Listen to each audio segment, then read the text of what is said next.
buenos días. Bienvenidos a Diálogo Abierto, 8 en punto de la mañana. Carla Jarada, ¿cómo estás? ¿Cómo estás, Perla? Bienvenida. Y ahora sí estamos el equipo completo luego de tus vacaciones. ¿Qué tal pasaste? Bien. Tiene unos días de descanso, de desconexión para volver a conectar. Así es. Y acá te esperamos para empezar rápidamente con la información en Diálogo Abierto, donde vamos a analizar los principales temas de la semana, que estamos ya en la tercera semana de enero y ha pasado bastante. Por supuesto, el tema del COVID, pero también el tema político porque estamos en campaña. Así es. Justamente ayer se anunció que el candidato presidencial Julio Guzmán tiene COVID. También Flor Pablo Medina, que integra su plancha, ¿no? Ahora, otro tema importante que vamos a abordar y que de hecho vamos a empezar el programa el día de hoy, tiene que ver, Carla, con esta variante británica del COVID-19. ¿Por qué? Porque inicialmente se dijo que esta variante, si bien era más contagiosa, se transmitía de manera más rápida, era menos letal. Sin embargo, el día de ayer, el primer ministro de Reino Unido, el primer ministro inglés, Boris Johnson, salió en una conferencia de prensa señalando que existe la evidencia suficiente como para señalar que este virus o esta variante no solamente es más contagiosa, sino que podría ser 30% más letal. Ajá, y justamente vamos a hablar sobre ese tema porque ayer se dio a conocer que ya hay algunos casos de esa variante en nuestro país, lo cual ha generado alerta en la población. Pero ¿cuáles serían las medidas que se van a tomar? Entonces, en todo caso, ¿cuáles son los protocolos? Todavía no lo sabemos. Pero para ello vamos a conversar con una médico argentina del Hospital de Sheffield en Inglaterra. Ojo, ella es oficial de la Orden del Imperio Británico y es Marta Cohen. Y además es muy típico porque ella es argentina, pero también tiene raíces peruanas, ¿o me equivoco? Hola, ¿cómo estás? Bienvenida. Hola, sí, soy 50% peruana. Marta, bienvenida al programa. ¿Eres de Loreto, nos dicen, de Iquitos? Bueno, sí, mi papá es de los descendientes de la casa Cohen, así que sí, mis orígenes están en Marruecos, de Portugal a Marruecos en la época de la Inquisición, de Marruecos a Iquitos en la época de la fiebre del caucho, y de Iquitos mi papá se fue a Perú, a Argentina a estudiar medicina, interesante, en Buenos Aires en el 50, y allí conoció a mi mamá, descendiente de franceses, así que yo tengo cero sangre argentina, soy argentina, pero descendiente mitad peruana, mitad francesa, y estoy en Inglaterra.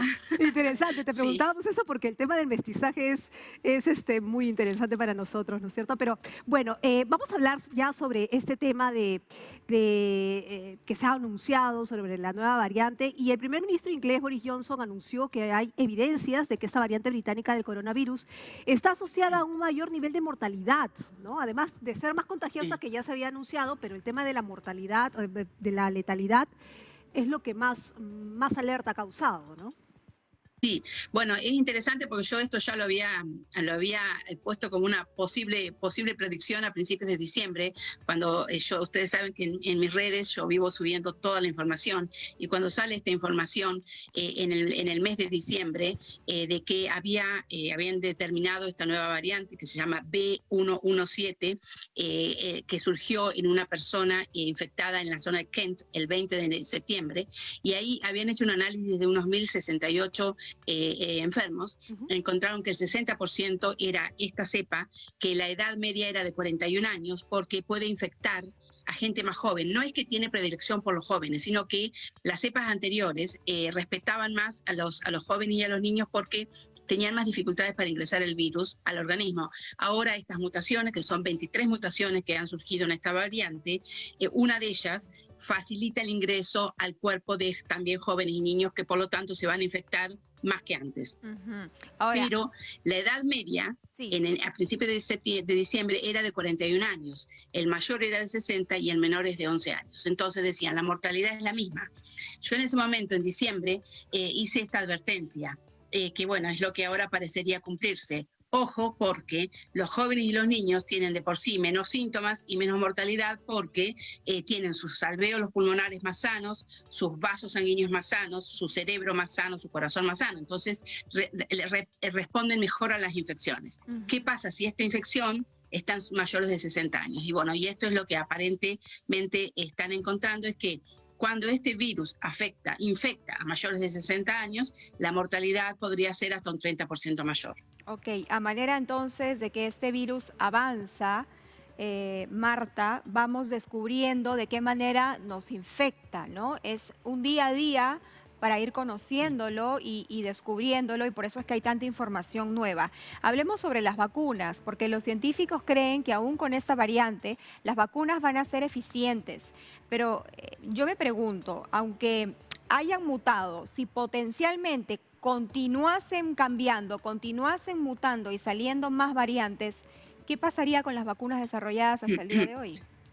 Bueno, eso también es una pregunta muy interesante, que ya hay una respuesta que te puedo decir contradice esa afirmación que acabas de hacer. Ujú. Porque estudios del laboratorio Pfizer con el plasma, el suero de voluntarios vacunados, indicarían que todavía sigue siendo efectivo para esta cepa británica. Pero la cepa o linaje que han surgido en Sudáfrica y en Brasil, las vacunas serían parcialmente, o estudios preliminares muestran que podrían ser parcialmente eficaces. Es decir, las mutaciones nuevas en estas tres variantes, estos tres linajes, británico, sudafricano y brasilero, son todas más contagiosas, todas afectan más, pueden infectar más fácilmente a jóvenes y niños, pero estas dos, sudafricana y brasilera, parece que hay componentes de la mutación que facilitan el virus que escapa la vigilancia de los anticuerpos generados por las vacunas. Entonces, por lo tanto, entonces eso haría que las vacunas para estas dos nuevas cepas sería parcialmente eficaz. entonces, Por eso es muy importante ajá. que nos cuidemos intensamente, porque cuanto más transmisión hay, más contagios hay, el virus muta más y ahí sí, las vacunas eventualmente podrían dejar de ser eficaces. Entonces, para dejarlo claro, porque creo que la gente todavía no tiene claro, la gente piensa que con la vacuna ya es suficiente, que con la vacuna va a ser el santo remedio, pero en realidad uno se puede echar la vacuna, se puede poner la vacuna, pero debe seguir utilizando la mascarilla, el distanciamiento social. ¿Es cierto esto? Absolutamente. Mira, en mis redes, que te las repito para tus seguidores, en el Instagram, en el Face, @drmartacoin, ahí hace tiempo que yo hablo de lo que son los 3 pilares para combatir la pandemia. Uno es la vacunación, que sí, nos va a ayudar, pero no es el gold standard, no es lo único. ¿Por qué? Vos piensa que, por ejemplo, la vacuna de Oxford que puede dar un 70% de protección. Quiere decir que 30 de 100 quedan sin anticuerpos, quedan sin protección aunque estén vacunados. Y 70 tienen protección. Pero eso es a las 2 semanas de la segunda dosis, ese 70% o 95% para la de Pfizer, por ejemplo, o 95% para la de Moderna. Pero ¿qué pasa? Después va bajando la inmunidad porque estos virus de esta familia Coronaviridae son virus así como el de la gripe, que la inmunidad dura poco tiempo y por eso nos tenemos que vacunar todos los años y hay que hacer una vacuna diferente todos los años porque el virus muta mucho y cambia y la vacuna del año anterior ya no es eficiente. Entonces, quiere decir que a lo mejor a los 6 meses, todavía no se sabe porque no ha terminado la fase 4, cuánto va a durar la inmunidad que dan las vacunas. Y por lo tanto, cuándo hay que dar la segunda dosis. Puede ser que a los 6 meses ese 70% o el 90% que se logró luego de la segunda dosis baje al 50%. Y quiere decir que la mitad de las personas vacunadas no van a tener ya inmunidad. Por lo tanto, el segundo pilar es, ahora, es importante esto, la vacuna, y es muy importante que nos vacunemos, porque las vacunas no dan 100% protección contra adquirir la infección, pero hasta ahora demuestran que dan una protección muy alta para adquirir una forma grave de la enfermedad. De los vacunados de Oxford, por ejemplo, que eran 11.636 voluntarios, 131 se infectaron, pero ninguno tuvo una enfermedad grave. Todos tuvieron un resfrío, o sea que lo que protege, y ese es el objetivo de la vacunación, es proteger contra una enfermedad grave o mortal. Pero ahí vamos al segundo pilar. El segundo pilar es cuidarnos, porque cuidarnos a nosotros usando el barbijo que cubra la nariz y la boca, que da un 67% de protección de contagiarnos o de contagiar. mantener una distancia social de 2 metros y constante higiene de manos. Entonces, aunque estemos vacunados, nos tenemos que cuidar porque podemos tener una enfermedad leve, no lo sabemos, somos asintomáticos y podemos estar contagiando a alguien que tiene cero protección. La otra es que pensamos, estamos vacunados, tenemos protección, pero en realidad estamos en ese porcentaje que nunca adquirió la protección. Por lo tanto, nos podemos enfermar de la misma manera. Marta. El tercer pilar es el testeo. Los gobiernos tienen que hacer testeos para identificar a los casos que son asintomáticos, que son el 80%, y son generalmente jóvenes. Ahora, ¿por qué unos virus prevalecen sobre otros? En el caso, por ejemplo, de este virus, del COVID-19, es primo del SARS, ¿no? Que causó una pandemia también en el año 2003. La diferencia es que el SARS mataba muchísimo más rápido, por ejemplo. Exacto. Pero también los síntomas se presentaban más rápido, entre 2 y 3 días. En cambio, el COVID, como lo conocemos ahora, los síntomas pueden tardar en presentarse, no sé, 7 o 15 días, y entonces en ese transcurso contagiar a muchas más personas. Pero mi pregunta es, ¿por qué hay virus que prevalecen sobre otros, que sobreviven? Bueno, precisamente vos dijiste, la respuesta está en el concepto de lo que vos dijiste. El SARS, al ser tan letal, el huésped se moría y por lo tanto el contagio disminuía. Entonces no hubo esa contagiosidad. El virus del COVID, el SARS-CoV-2, tiene una mortalidad que es del 0.66%. Es decir, tiene una mortalidad baja. Por lo tanto, la mayoría de la gente, que son millones, no han muerto. Han muerto 2.100.000 personas, ¿no es cierto? Pero ¿qué pasa? Que cuando ese virus llega a una persona que es más de 60 años, la mortalidad comienza a incrementarse hasta que en las personas de más edad es mayor del 7%. Entonces, precisamente lo que hizo el SARS, no se pensó que podía ser una epidemia a principios del 2000, creo que era el 2004, y después el MERS. También está el MERS, que es de los camellos, porque estos son todos virus zoonóticos que pasan del animal, en este caso el MERS del camello, en el caso del SARS pasó de los felinos salvajes en Wuhan, en Guangdong, en China, y pasan al humano a través de una mutación. Pero como eran altamente mortales, no sobrevivieron el contagio, no fueron de tanto contagio. En cambio, este virus del coronavirus, SARS-CoV-2, tiene una mortalidad que no es tan alta y una contagiosidad que se va incrementando. Ahora, Marta, tú una de las cosas que mencionaste en tus redes es que si no se controla la pandemia, el virus podría mutar una variante más mortal y ser resistente a la vacuna. Entonces, pero eso es lo que está intentando todos los gobiernos, de alguna manera, tratar de combatir la pandemia, pero al parecer el tema económico en algunos países, digamos, más pobres, está haciendo imposible eso. Sí, es el tema económico y es la responsabilidad individual de nosotros, porque uno puede ser pobre como Vietnam, pero Vietnam tuvo una gran responsabilidad individual con una gran aceptación social y prácticamente ha eliminado la pandemia de su territorio muy, muy exitosamente. Entonces, es verdad, pasa por la economía, pero todo se puede ejercer con responsabilidad, ¿no es cierto? Y pues yo sé que, por ejemplo, en Argentina hay fiestas ilegales en donde los jóvenes se encuentran por redes sociales y van y no pasa nada después. O sea, es terrible eso, porque esa es la falta de la responsabilidad individual. Por eso yo digo que al fin de la pandemia, los gobiernos del mundo van a tener que invertir en salud pública, porque la salud tiene que ser igual para todos. Todos tenemos que tener acceso a un buen sistema de salud, a una buena calidad de atención. Tienen que invertir en educación, pero no en educación secundaria, en educación primaria, en educación secundaria, como para que la gente entienda por qué es importante eso de la responsabilidad. Y tienen que invertir en la asistencia social, que es precisamente eso, es poder ayudar a aquellos que tienen que quedarse en la casa, ¿no es cierto? Pero bueno, eso es algo para mejorar, es algo que ahora no existe en todos lados. Sí existen algunos, que son los países como, por ejemplo, yo pienso que el Canadá es uno de los países que va a salir antes, porque ya ha comprado por adelantado 9 dosis por habitante.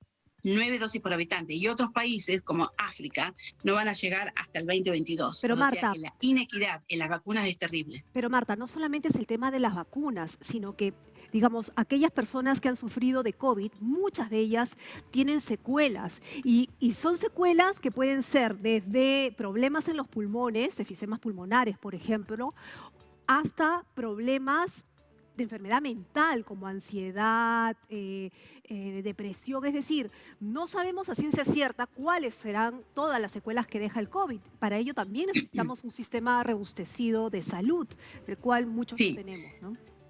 absolutamente. Mira, el 30% de las personas que se recuperan de COVID tienen secuelas prolongadas. Y esas secuelas prolongadas pueden ser cardiovasculares, respiratorias, neurológicas, etcétera. Y personas, aún que no han tenido COVID, va a haber un gran problema de salud mental en los próximos 10 años. Yo en mi hospital soy directora clínica de laboratorios, radiología, farmacia y genética. Y tuvimos una reunión sobre la visión de nuestro hospital en los próximos 10 años. Entonces yo ahí dije exactamente esto, que tenemos que, bueno, es un hospital de niños, ¿no es cierto? Pero los niños van a tener una gran afectación de la salud mental, que no hayan tenido COVID, porque el encierro, la vida sin contacto social con sus pares, la falta de una educación apropiada y sobre todo para los niños más pequeños que no tienen, que no tienen la capacidad de tener una educación online y que a lo mejor tienen 5 años y que no entienden por qué va a haber una gran cantidad de estrés postraumático, ansiedad, depresión, niños que están mirando en la cerradura para ver qué hay afuera porque quieren ver al virus, saben que hay un virus y que no pueden salir. Entonces es terrible. Lo de la salud mental va a ser una afectación, el número de suicidios, ¿no es cierto? La depresión. Va a ser una gran afectación para toda la humanidad y por eso los gobiernos tienen que prepararse para combatir esta segunda pandemia silenciosa que va a venir, que es la de la salud mental. Marta, qué terrible lo que nos cuentas. Para nuestros oyentes de Nacional, estamos conversando con Marta Cohen, médico argentina del Hospital de Sheffield, en Inglaterra, y oficial de la Orden del Imperio Británico. Yo quería que por favor nos hicieras una distinción entre las variantes, las 3 variantes que por lo menos hasta ahora sabemos que existen. La británica, la que ha surgido en Brasil y también la que está en Sudáfrica. Bueno, en realidad hay más de una variante, más de 3 variantes, perdón.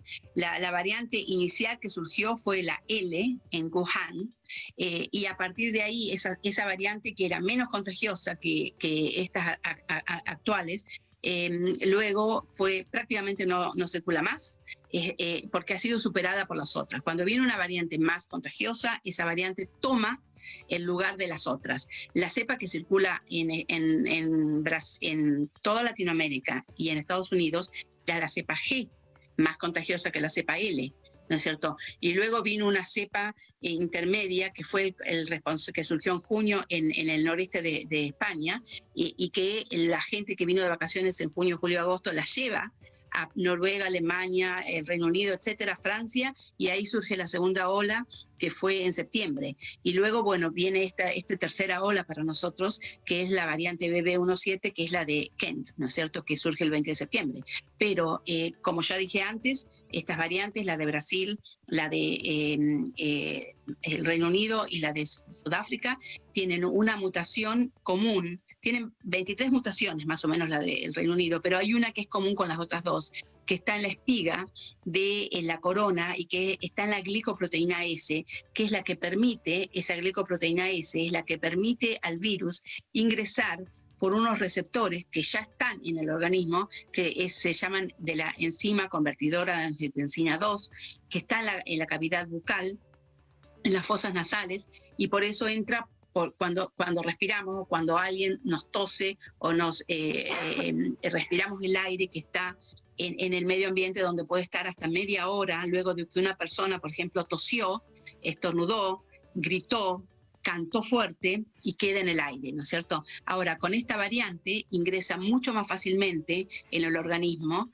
y sobre todo en los jóvenes, porque los jóvenes y sobre todo los niños menos de 10 años tienen menos cantidad de estos receptores en las cavidades y por lo tanto tenían una resistencia natural porque tenían menos receptores. Ahora se va de esto, ingresa más fácilmente pero bueno, ahora vemos que es posiblemente 30% más mortal en los mayores de 60 años, por lo menos la británica, pero sobre todo la brasilera y la de Sudáfrica.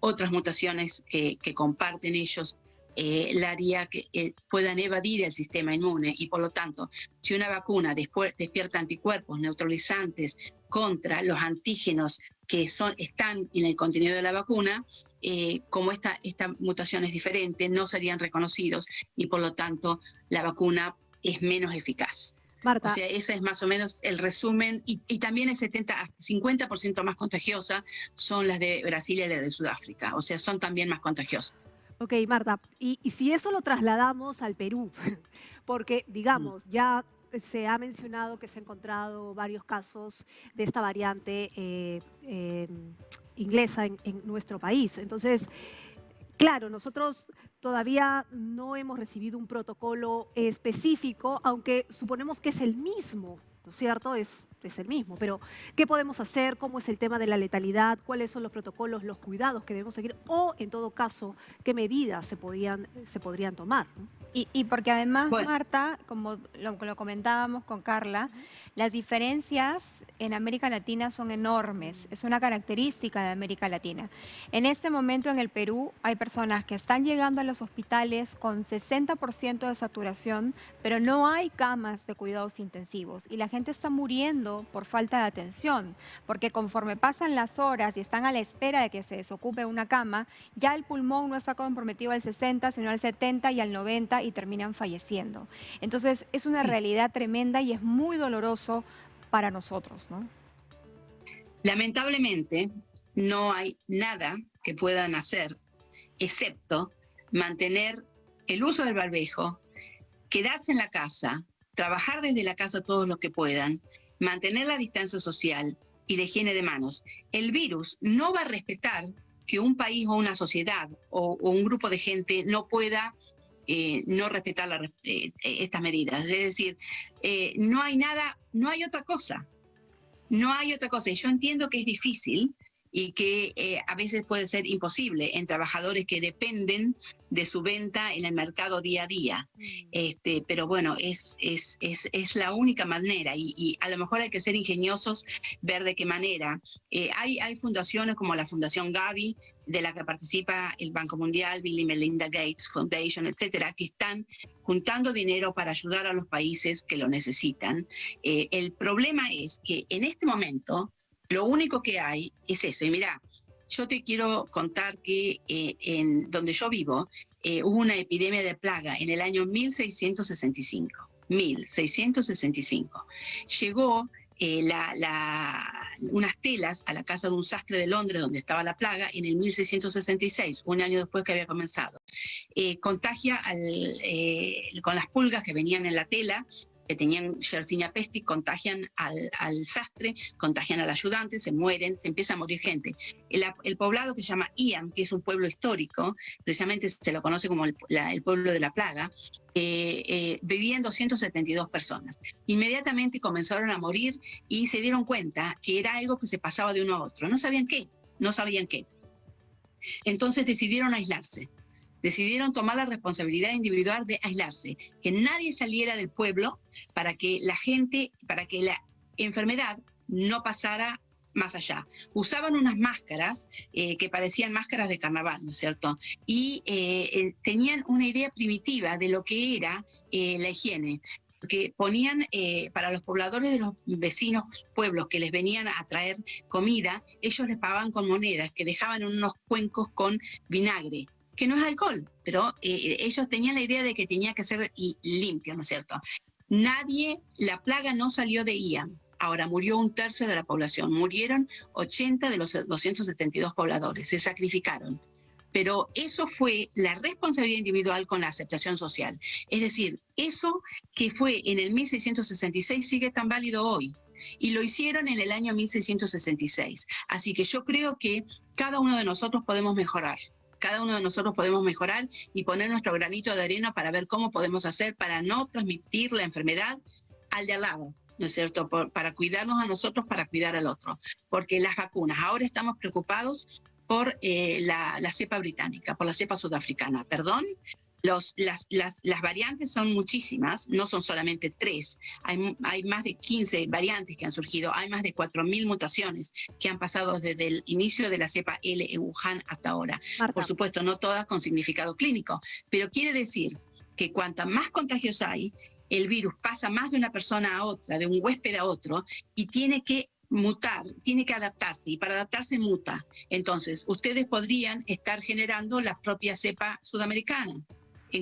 A lo mejor ya está, ¿no es cierto? O sea, que no miren para afuera cómo podemos evitar lo que nos pasa a nosotros. Miren cómo cuidarnos nosotros, cada uno de nosotros. Marta, eso es esencial, que cada uno vea cómo cuidarse y cuidar a los que quiere.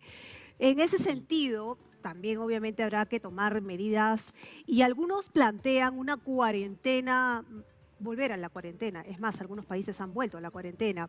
¿Eso sería necesario si es que las personas de por sí toman la responsabilidad en sus manos?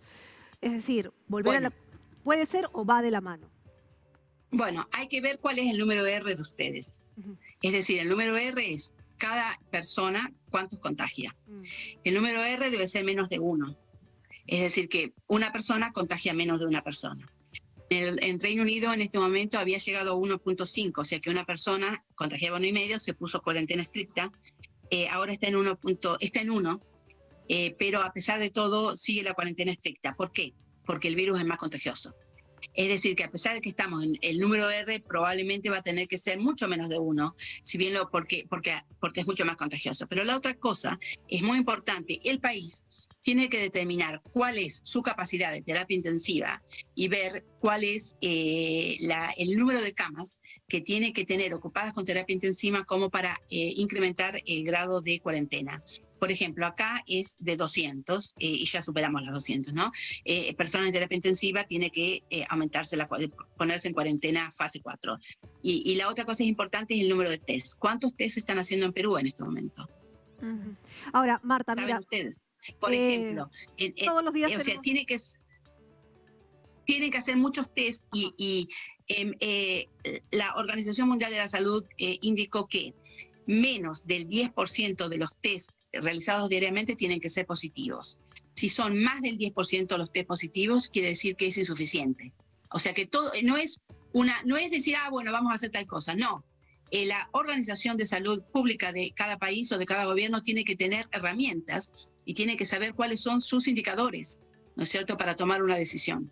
Marta, queríamos compartir contigo ya porque nos tenemos que ir, pero mira, para terminar tu punto de vista también, tenemos una noticia de último minuto. Muere el reconocido presentador Larry King a los 87 años y ya podemos confirmar que se trata de coronavirus también, ¿no? Lamentable. Mira vos, y viste. Sí, sí. Nos afecta a todos. Este virus no tiene ni clases sociales, no distingue bordes geográficos, sexos. Bueno, los hombres mueren un poco más que las mujeres. ¿Por qué? Aparentemente. ¿Por qué eso? Bueno, todas las enfermedades cardiovasculares, neurológicas, respiratorias, los hombres tienen un exceso de muerte que las mujeres. Podría ser hormonal, puede ser pero bueno, en realidad puede ser la constitución genética, porque las personas que evolucionan peor y que fallecen tienen más prevalencia de ciertos genes que los que sobreviven. Es decir que, bueno, están los genes también, ¿no? Marta, muchas gracias por conversar con nosotras esta mañana. Bueno. Realmente ha sido bastante claro todo lo que nos has dicho y creo que más que nunca la sensación de que la primera responsabilidad, si bien parte de uno, ¿no es cierto?, pero también la respuesta de cada estado para poder atender a quienes se están contagiando de COVID y que no se muera por falta de atención. Creo que no hay algo más triste para una familia que ver a un familiar que se muere, no porque no quiso luchar, sino porque no pudo. Y esa posibilidad no debería negársele a nadie, ¿no? Muy bien. Absolutamente. Y lo importante cuando pase esto es mirar para atrás, analizar qué podría haberse hecho mejor y qué necesitamos hacer, cada país necesita hacer para prepararnos para la próxima pandemia, porque va a haber otra pandemia. Las pandemias existen desde hace 10.000 años y van a seguir viniendo. Muy bien, Marta, muchísimas gracias. Esperamos volver a conversar contigo, sin duda. Tenemos Bueno, sobre este tema para rato y ha sido bastante leccionador conversar contigo. Muchísimas gracias. Marta Cohen, médico argentina del Hospital de Sheffield, Inglaterra, oficial de la Orden del Imperio Británico. Vamos ahora de inmediato con información en vivo que nos trae nuestro compañero Genaro Bermedo desde el Callao, porque estamos hablando de acceso a salud. Bueno, la recarga de los balones de oxígeno, la obtención del oxígeno medicinal para pacientes que en este momento lo están necesitando, se está convirtiendo en un verdadero viacrucis para sus familiares y Genaro nos va a contar sobre las largas colas, entre otras cosas. Genaro, adelante. Muy buenos días, Genaro. Cuéntanos cuál es la historia de aquellas personas que están haciendo cola desde anoche. Así es, Carla, Perla, la situación en el Callao, en este punto, cuadra 4 de Alfredo Palacios. Cuadra 4 de Alfredo Palacios, a 2 cuadras del Óvalo Centenario, para quienes deseen llegar. Pero les contamos además que esta es la fila para poder ser atendido, recibir el oxígeno en 4 metros cúbicos, nada más. Hasta esta hora se ha determinado que sean 4 metros cúbicos por paciente. Los requisitos, traer el DNI del paciente y, por supuesto, el diagnóstico. Para así evitar las sorpresas, porque según han denunciado los representantes de la empresa Criogas, han habido personas malintencionadas que primero han intentado vender cola, segundo han intentado cobrar más, el tema de reventa de espacios. Todo esto ya está siendo investigado por la policía, que también ha llegado hasta este lugar para tratar de mantener el orden, porque avanzamos. Las imágenes de Crosby Benítez son muy claras, la fila es larga, la fila de los balones, los tanques de oxígeno. Las personas están tratando de mantener la distancia a estos espacios, pero la fila no acaba. Y ustedes mencionaban que estas personas están desde anoche. Hemos conversado con algunos que ya se están retirando felizmente con su tanque para darle a su familiar, y nos han contado que están desde hace 25 horas. Esto quiere decir desde ayer, 7, 8 de la mañana ayer. Ellos han estado todo el día acá, han tenido que agenciarse, el poder almorzar, el poder inclusive utilizar servicios básicos para asearse, limpiarse, etcétera. Y para dormir también en la intemperie, aquí en lo que es una suerte de jardín al costado, para no perder el espacio y poder llevarle el oxígeno. A esto se suma, si hablamos en cifras, que hasta esta mañana se llenaban 5 metros cúbicos. Cada metro cúbico son 20 soles. O sea, con 100 soles uno ya podía abastecer su tanque de oxígeno. Genaro. A esto se le suma el promedio de 20, 30 soles en taxi de ida y de vuelta. Genaro. Sí, nos gustaría escuchar, por favor, a las personas que en este momento se encuentran allí haciendo la cola. Quisiéramos conocer un poco sobre su situación, cuánto tiempo están allí, la inversión que están haciendo, cada cuánto tiempo tienen que recargar estos balones. Así es, vamos a acercarnos. Acá todavía están conversando con los representantes que le están pidiendo que pongan los nombres, pero con la debida distancia. Por ejemplo, caballero, buen día, de Perú somos. ¿Nos puede indicar, por favor, desde qué hora usted está acá? Yo estoy a las 4:30 de la mañana, caballero. ¿De hoy? De hoy, sí. ¿Y qué número de ticket tiene, de tipo? No, todavía no ticket, por lo más o menos son aproximados al número 175. ¿De dónde viene? Yo vengo acá de Villa Señor Los Milagros. De Villa Señor Los Milagros, Callao, Carmen de la Legua. Su pariente, el familiar que está, ¿qué edad tiene? Gracias a Dios no tengo un familiar enfermo, no, pero es un vecino que lo estoy apoyando en esto. La situación de él entendemos delicada. Sí, está delicado. Okay. Gracias, caballero. Ojalá puedan atenderlo, porque nos menciona que es el 170, indican que el promedio de atención acá por día es de 120, 140 personas. Ahora vamos a ver un poco que se pueda agilizar esto con otra persona acá, quienes han inclusive pernoctado, tienen mantas. Caballero, muy buen día, DT Perú. ¿Usted desde dónde viene? Yo vengo desde Los Olivos. ¿De Los Olivos? Sí. Y ahora, ¿usted su familiar qué edad tiene? ¿Cómo se encuentra?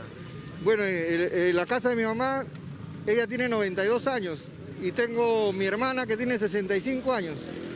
Y tengo el esposo de mi sobrina que tiene 48 años. Los tres necesitan oxígeno. ¿Y usted cuántos tanques tiene? Yo he traído el mío y el de mi sobrina. ¿Este es un presupuesto diario? Mire, esto dura un día y medio más o menos. No, el problema es conseguirlo, porque poco a poco ha ido subiendo. Yo estaba pagando 35 soles el metro. Wow. Sí. Pero ahora ni siquiera a ese precio se consigue. Acá le han anunciado hasta 20 soles en este punto. Sí, me dicen que sí, pero por lo menos es que hay. En otros puntos, aún cobrando 35 soles no hay. Sí, así está la situación. Genaro, ¿Desde qué hora nos dijo que estaba acá? Yo estoy acá desde las 4 de la mañana. Genaro, Perla. sí, pregúntale en total cuánto es lo que gasta cada día y medio. Dice 35 soles por metro cúbico, pero más o menos para tener una idea cuánto es lo que va a invertir ahorita, ¿no? En estos balones de oxígeno. Sí, le escucho. Así es, porque son 3 balones de oxígeno y aparte de la movilidad, una estimación de cuánto gasta, caballero. Bueno, ahorita quien me está movilizando es uno de mis hermanos, porque nosotros somos 4 hermanos, ¿no? Y por eso es que estamos pudiendo capear esta situación. Pero normalmente venir hasta acá con un taxi te cobran unos 60 soles, ¿no? ¿Y por qué? Se aprovechan también cuando te ven con el balón, te suben el precio, ¿no?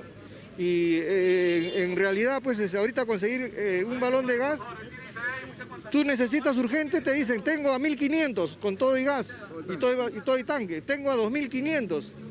El que tiene la necesidad lo tiene que pagar. Es parte de la necesidad. Por ejemplo, acá el llenar el tanque va a ser 100 soles, pero el señor nos ha contado que estaba arriba de 35 el metro cúbico, lo que sería por tanque más de 150 soles. En los 3 tanques, 450 soles más el desplazamiento. Estamos bordeando los 500 soles cada día y medio aproximadamente. Sí, cada día y medio. Eso es cada día y medio. Y hay casos en que requieren con más frecuencia. Incluso cada 8 horas tienen que cambiar el tanque. Genaro, Ya es en efectivo. Claro, todo es en efectivo. Genaro, Todo es en efectivo. Perla. en el caso de este señor que tiene 3 familiares enfermos, ¿sus familiares están internados, están ingresados en algún hospital o clínica o el tratamiento se está llevando en domicilio? Están en casa, ¿no? Familiares. Sí, los familiares míos Sí, nos están comenta que los familiares del señor están en casa. en casa están porque ellos, por lo mismo que tiene 92 años, mi mamá necesitaba una atención especial. Ella tiene otras enfermedades, no solamente es el COVID, sino tiene hipertensión, tiene diverticulitis y es complicadísimo lo de mi mamá. Sí, señor, aprovechando su disponibilidad para declarar, por favor, usted que está viviendo en carne propia el COVID, 3 personas de su familia directa, ¿qué mensaje podríamos decir a todas esas personas que no se están preocupando, no se cuidan y van a fiestas inclusive? Mire, lamentablemente la gente cree que esta enfermedad no le va a afectar. Los niños son los portadores y no nos damos cuenta. Eso es lo que ha pasado en mi caso. Los niños han traído la enfermedad y cuando se han dado cuenta ya toditos tenían. ¿Los niños de la familia salían a jugar o algo así? Salían a comprar el mandado a la tienda y usted sabe que salían, entonces ellos son los principales portadores y son asintomáticos. Por eso es que llega. Entonces la familia lo que tienen que hacer es cuidarse, que los niños no estén en contacto con la gente y hacer el aseo que se requiere, que es mascarilla, alcohol y sobre todo guardar distancia, el cubrebocas, Muy bien. ¿no? El contagio a veces no es inmediato, pero el constante conversar con una persona que está enferma es el que llega al mal. Gracias, caballero. Importante el mea culpa que hace, recordando que los niños también podrían, en el momento de que van a comprar, van a jugar, a veces es muy preocupante. También hay que tener cuidado con eso, compañeras. Muy bien, Genaro, lamentable que sea por experiencia propia el consejo de este señor. Y yo haciendo sumas y restas en un ratito nomás, 570 soles cada ida y vuelta para llenar los balones de aire, los balones que necesita de oxígeno, más el transporte, 60 soles de taxi, ya son 570 por Cada día jornada. y medio. Imaginen ustedes ese presupuesto para 3 familiares con COVID. Y lo que nos está contando el señor es algo muy cierto. Ya empieza a subir considerablemente el precio del balón, 1.500, 2.000. En la primera etapa de la pandemia los balones se vendían en algunos lugares a 4.500, 5.000 soles. Algo que debería estar penado, porque realmente en este momento no se puede lucrar con la salud de las personas. Eso no se puede ver como una oportunidad para hacer plata. Sin duda. Eso Bueno. se tiene que ver como un momento para, entre todos los peruanos, salir adelante.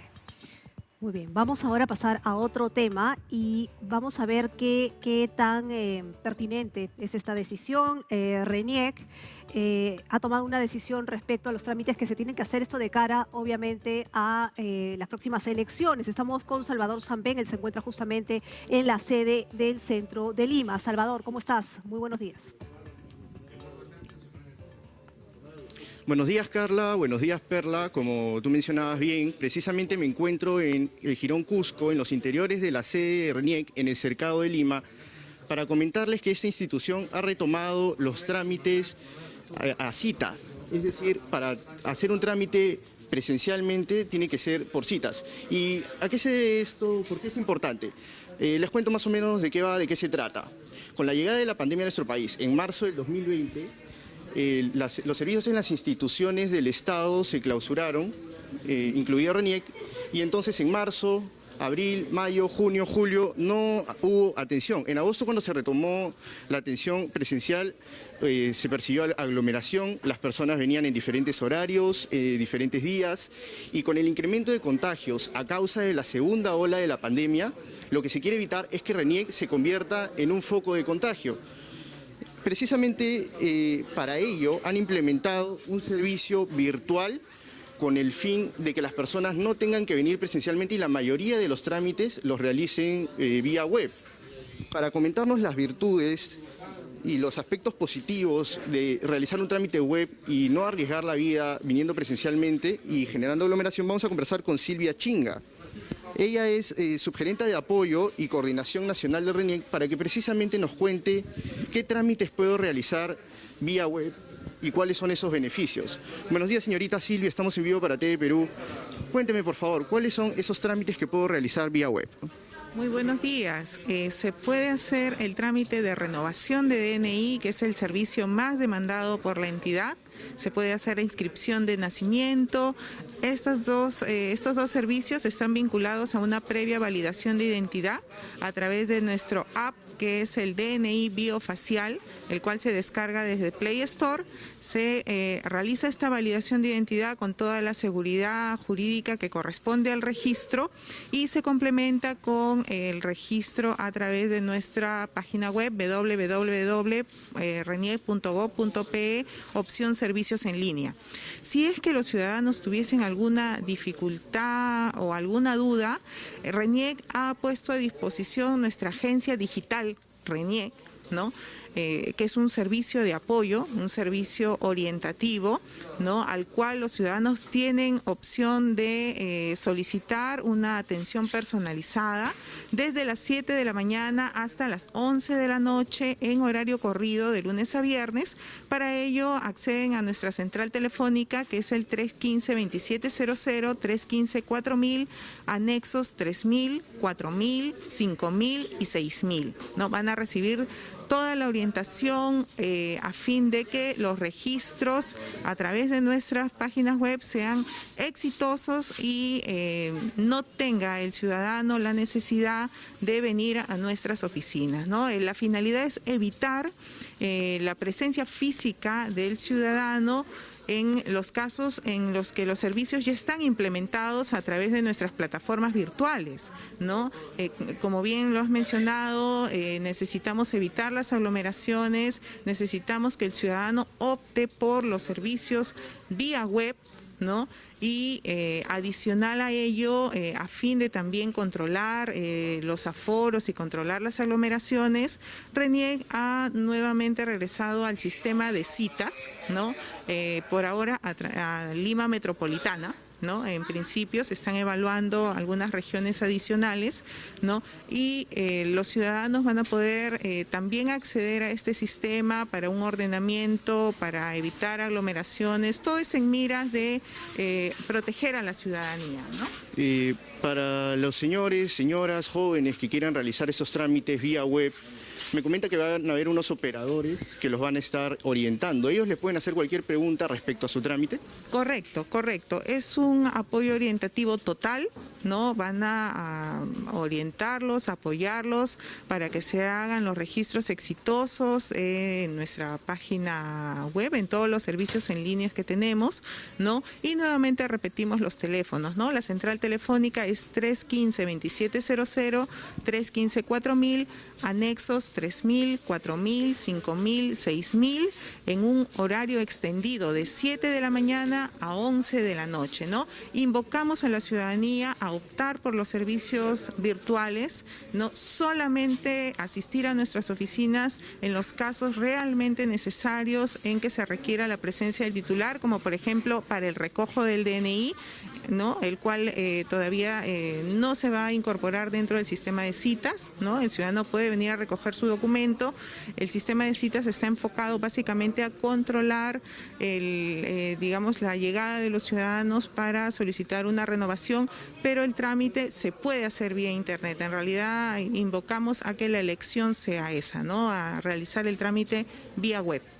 Ya para finalizar, ¿nos podría detallar, por favor, de qué manera RENIEC va a transmitir esta información a la ciudadanía para que precisamente priorice el uso del sistema virtual?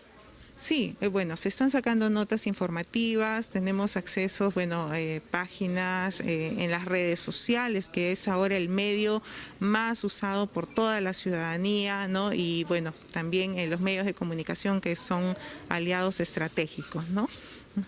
Bueno, Carla, Perla, público televisivo, radial, esa es la información que tenemos en los interiores del RENIEC, en la sede Cercado de Lima.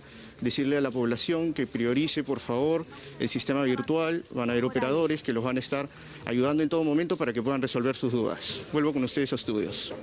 Muchas gracias, Salvador, por esa información en vivo. Vamos de inmediato a hacer una pausa comercial y cuando regresemos vamos a conversar con Alicia Abanto, quien es adjunta para la Administración Estatal de Defensoría del Pueblo, para ver qué propone la Defensoría respecto de estas medidas focalizadas ahora en esta segunda ola. Volvemos.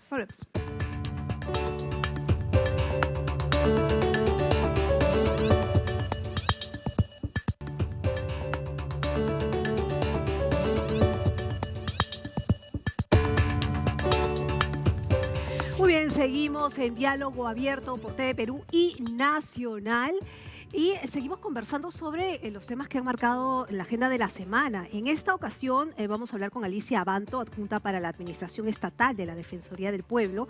Vamos a hablar sobre las medidas focalizadas que propone justamente la Defensoría. Alicia, ¿cómo estás? Muy buenos días, bienvenida. Muy buenos días, Carla y Perla.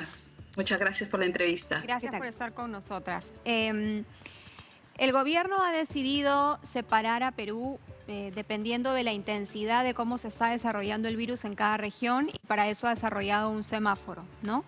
Alto riesgo, riesgo moderado, riesgo leve. Pero algunas personas consideran que, por ejemplo, debería estar en el paquete de riesgo severamente alto, ¿no? Pero ¿cuáles son las medidas concretas que plantea la Defensoría en ese trabajo focalizado? ¿Qué hay que hacer? Bueno, en primer lugar, es importante remarcar que en la segunda ola se requiere que las autoridades de los 3 niveles de gobierno puedan actuar de manera coordinada, pero también puedan actuar en base a criterios uniformes, en base a indicadores que sean utilizados por todas las autoridades de tal manera que se evite que hayan miradas distorsionadas sobre la realidad. Y esta acción debe llevar también a que las autoridades cumplan cada quien con su responsabilidad. Desde la Defensoría del Pueblo, nosotros en principio estamos señalando que para frenar la segunda ola se tienen que tomar medidas focalizadas en atención a la problemática territorial, con un enfoque territorial, donde en función, por ejemplo, de la situación sanitaria y también en base a otros indicadores sociales y económicos se tienen que tomar medidas de restricción, por ejemplo, si es que las cifras de contagios o de fallecidos se disparan en ciertas provincias o en ciertos distritos o en ciertas circunscripciones. Exactamente, sí, porque, por ejemplo, aquí tenemos en la República que el Hospital Almenara ya colapsó y que los médicos están pidiendo cuarentena. Estamos hablando de la Almenara, estamos hablando de Lima, Lima metropolitana. Así es. Por ejemplo, en Lima metropolitana tenemos y en el Callao tenemos dos indicadores que son muy preocupantes. Primero, que ya en la capital no quedan camas UCI con ventiladores para adultos, ya no quedan. Entonces, prácticamente tenemos una lista de espera creciente durante los últimos 15 días. Y las camas de hospitalización también han disminuido de manera drástica en la capital. Básicamente, en Lima y Callao quedan más o menos 1020 camas, pero esto es un número que podría agotarse rápidamente. Entonces, cuando hablamos de medidas focalizadas, desde luego se tendrían que ver qué medidas específicas requieren, por ejemplo, ciertos distritos, o qué medidas específicas requiere toda la ciudad capital, ¿no? Pero para ello es importante que tanto las autoridades locales, regionales y nacionales utilicen los mismos criterios para la evaluación. La evaluación tiene que ser objetiva y también tiene que haber una fundamentación sobre las medidas. Señora Banto, usted dice que quedan 1050 camas en Lima, o la hemos escuchado, 1020, para hospitalización, ¿no? Sí, hay que distinguir. En la capital no quedan camas UCI prácticamente. Hoy día solamente quedan 2 camas UCI con ventilador en la capital, y las únicas 2 camas UCI que quedan en la capital están en el Instituto Nacional de Ciencias Neurológicas y en el Hospital San Juan del Lurigancho. Pero camas de hospitalización, que también es importante porque los pacientes menos graves necesitan oxígeno, y para recibir oxígeno se requiere precisamente camas de hospitalización donde los pacientes puedan atenderse con oxígeno y otras, digamos, atenciones básicas en atención, por ejemplo, a la insuficiencia respiratoria que puedan estar sufriendo. Ahora, mientras las camas de hospitalización también han disminuido drásticamente en los últimos 30 días. Entonces, volviendo al tema de las medidas focalizadas, las medidas deben ser focalizadas, fundamentadas y bien explicadas a la población. Por eso, porque, señora Banto, mientras esperamos todos, porque es lo que esperamos, el Ministerio de Salud o las entidades que están involucradas puedan instalar más camas de cuidados intensivos y más camas de hospitalización, algo que creemos debió hacerse hace rato y no ahorita, pero bueno, mientras lo van haciendo, ¿cuáles son en concreto esas medidas focalizadas que recomienda la Defensoría? Por ejemplo, volver a una cuarentena estricta, ¿dónde sería esta cuarentena? Si pudiese ser un poco más precisa, por favor. Yo quisiera explicar que en verdad la Defensoría del Pueblo no es la autoridad técnica sanitaria para describir qué medidas sanitarias se deben o qué medidas restrictivas se deben aplicar, por ejemplo, en un distrito, en una provincia o en una ciudad capital. Porque precisamente hay que respetar la responsabilidad y la especialidad que le corresponde a las autoridades en nuestro país. Nosotros lo que estamos pidiendo, y no podemos como Defensoría invadir en la competencia de otra autoridad, lo que le estamos pidiendo, por ejemplo, al Ministerio de Salud, a los gobiernos regionales y a las municipalidades, es que se tomen medidas pronto, pero que estas medidas sean focalizadas y que estas medidas sean sin duda, señora Banto, pero si me permite, en atención a los indicadores sanitarios. Si me permite, pero porque si me no permite, es posible señora que Banto, las autoridades si me permite, señora Banto, entendemos, ¿me escucha? Señora Banto, si me permite, entendemos que que la Defensoría le pueda pedir a las autoridades, pero también entendemos que la Defensoría tiene sedes en todo el país y escucha a toda la población y conoce muy de cerca, sabemos, la problemática de cada sector. Entonces, y que normalmente suele recomendarle al Ejecutivo, a veces le escucha, a veces no, pero recomendar ciertas cosas que podrían ser buenas y estar a favor de la población. En este caso, ¿por qué no hacer lo mismo? Es decir, ¿qué es lo que han visto ustedes en distintos lugares que a saber de la ciudadanía, digámoslo así, podrían ponerse en práctica por parte del Ejecutivo. Es decir, volver a cuarentena, focalizada sí, pero ¿qué medidas tomar en determinados lugares?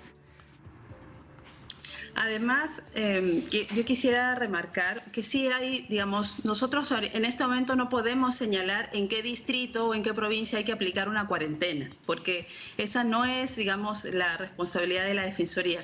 Pero lo que sí estamos pidiendo como recomendaciones más generales y también que se pueden aplicar en todas las gestiones de las autoridades es, por ejemplo, estamos pidiendo que haya una entrega masiva, gratuita de mascarillas, porque es necesario que la población tenga una mejor protección. Sobre todo ahora con un virus que es mucho más contagioso, se requiere que la población use, especialmente en el transporte público, use mascarillas más protectoras.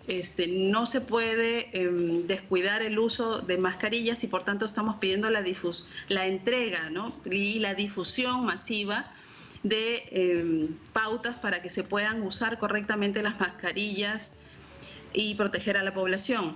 También estamos nosotros recomendando, desde luego, que se implementen más inversiones en el oxígeno para garantizar que haya oxígeno medicinal en todos los establecimientos públicos y privados, además del incremento de inversiones para instalar más camas de hospitalización. También hemos pedido que se implementen más camas UCI, sin embargo hay que tener en cuenta que hay limitaciones de personal.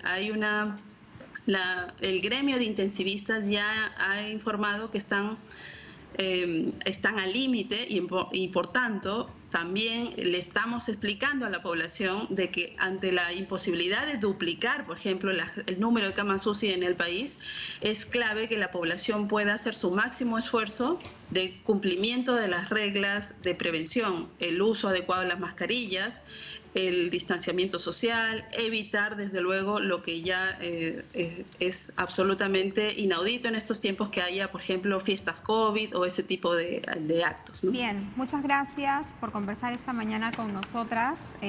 Alicia Banto, adjunta para la Administración Estatal de la Defensoría del Pueblo. Vamos a hacer una pausa comercial y vamos a volver con más en qué está pasando. Por supuesto, vamos a hablar de la educación en nuestro país. Así es, y también vamos a hablar sobre... He dicho qué está pasando, me he confundido el programa. Lo que pasa es que de lunes a viernes estoy en qué está pasando, pero hoy sábado es Diálogo Abierto. Por TV Perú y Nacional 103.9 FM, ¿no es cierto? Bueno, no se mueva porque venimos también sobre el tema UNICEF, matrículas escolares y mucho más. No se mueva. Volvemos en Diálogo Abierto.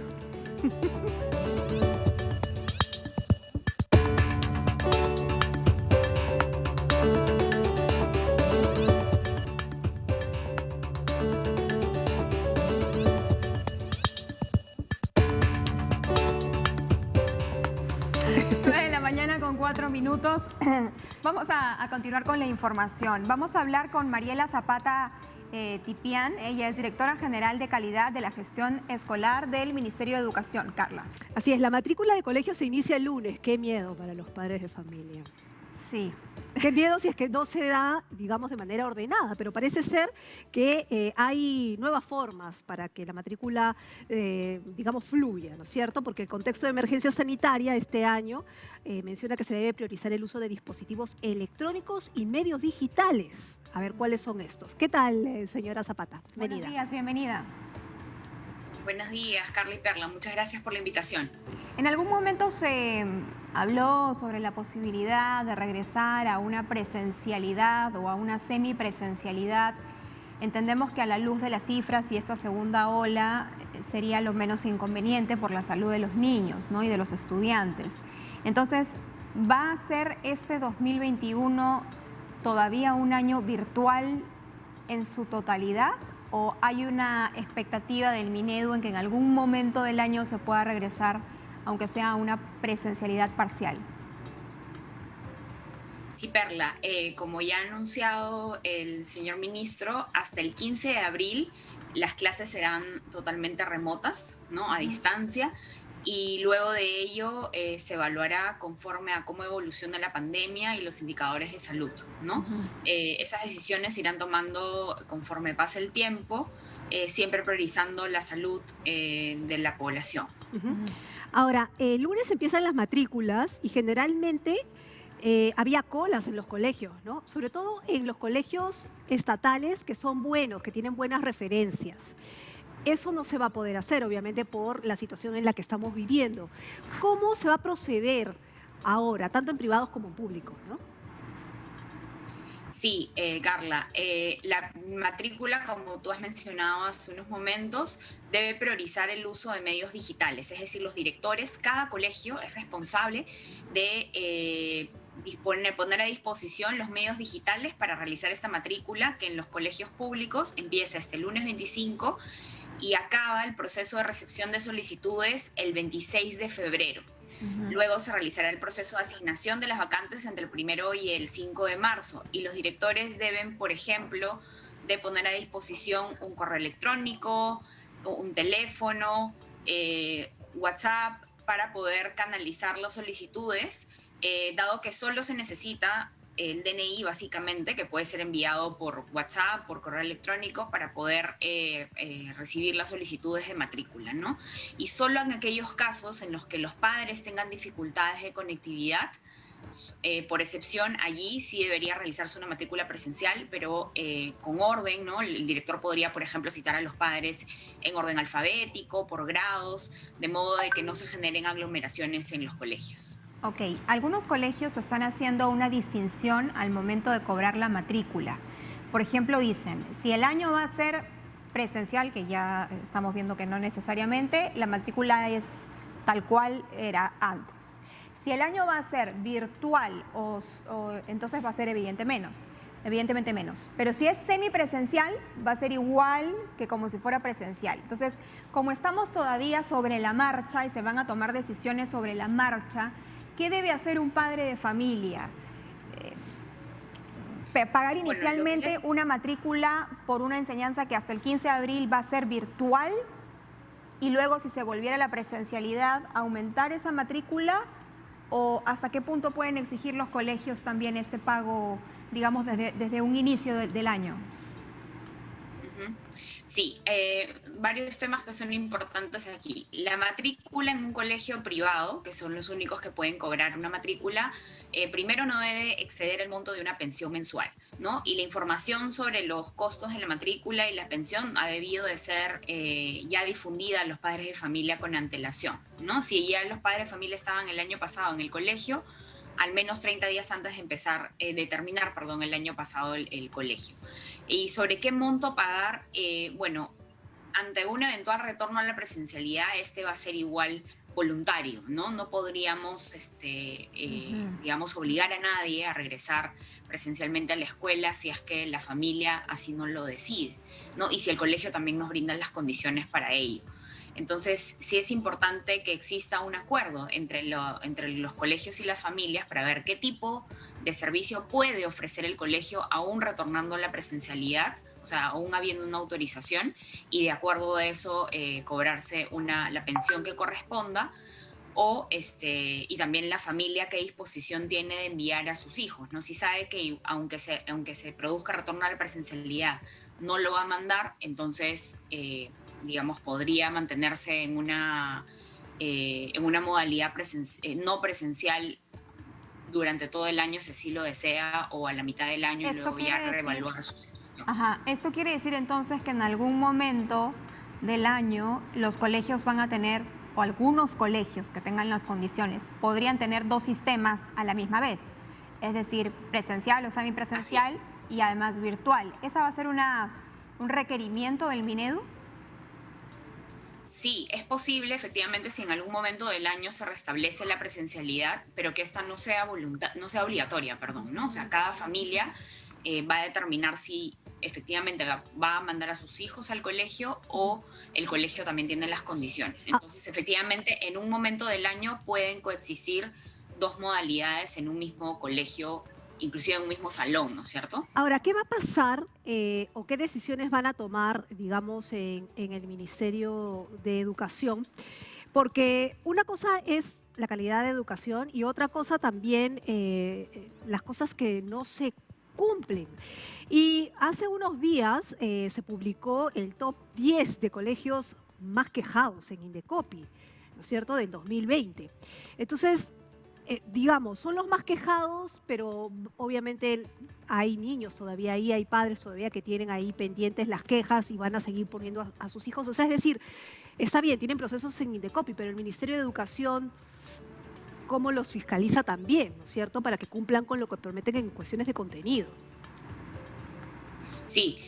Sí, Carla, en realidad el Ministerio de Educación viene también fiscalizando a los colegios privados, sobre todo en lo que corresponde a las competencias del ministerio, o sea, lo que es el servicio educativo, ¿no?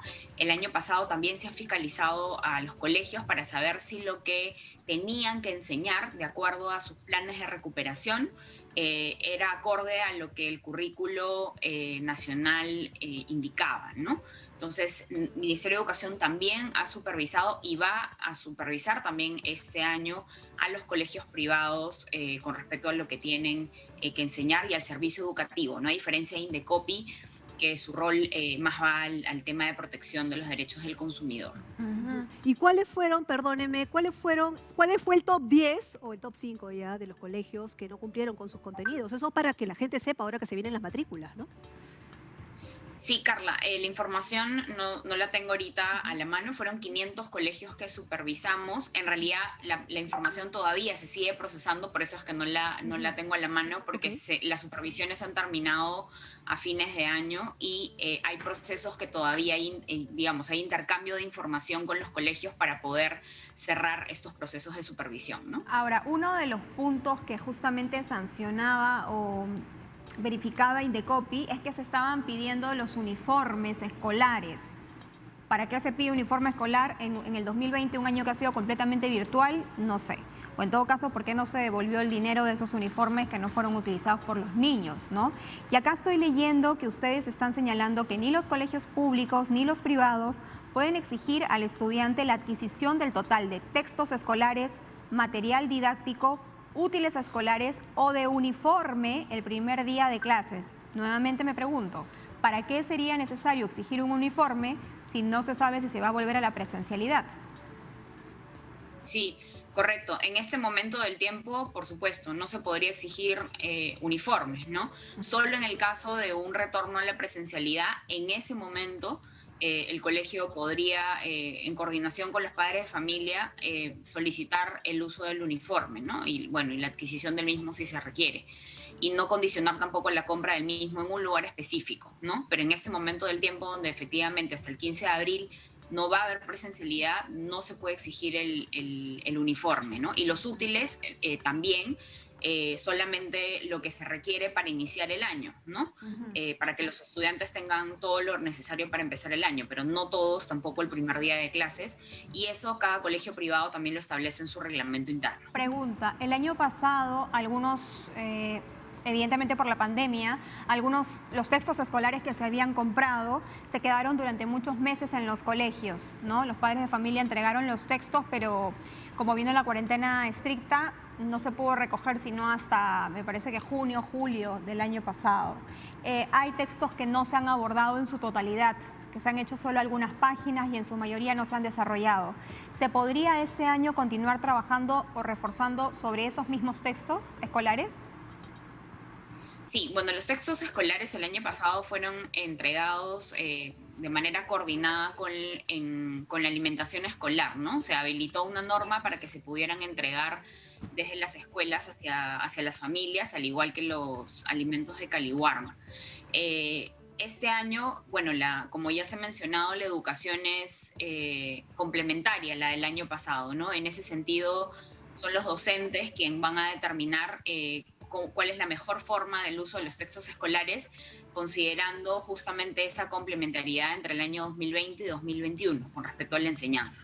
Y este año, por ejemplo, los textos podrían ser 100% virtuales, entendiéndose que estamos en esa modalidad por lo menos hasta la quincena de abril. Entiendo que hay un proceso de entrega también de textos en marcha, lo de las tablets, ¿no? Que también está en marcha, y todo ello será debidamente informado en una norma que va a salir a fines de este mes por el Ministerio, ¿no? Claro, y la pregunta vuelve a estar en el candelero. ¿Y las tablets?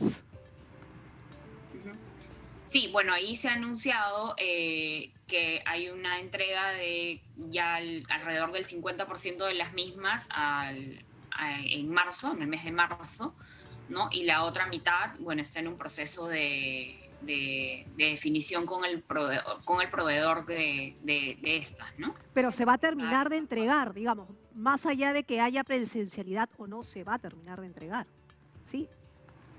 Sí, claro. Sí, hay un 50% que sí en el mes de marzo, y el otro 50% hay un proceso con el proveedor por definir las fechas de entrega, ¿no?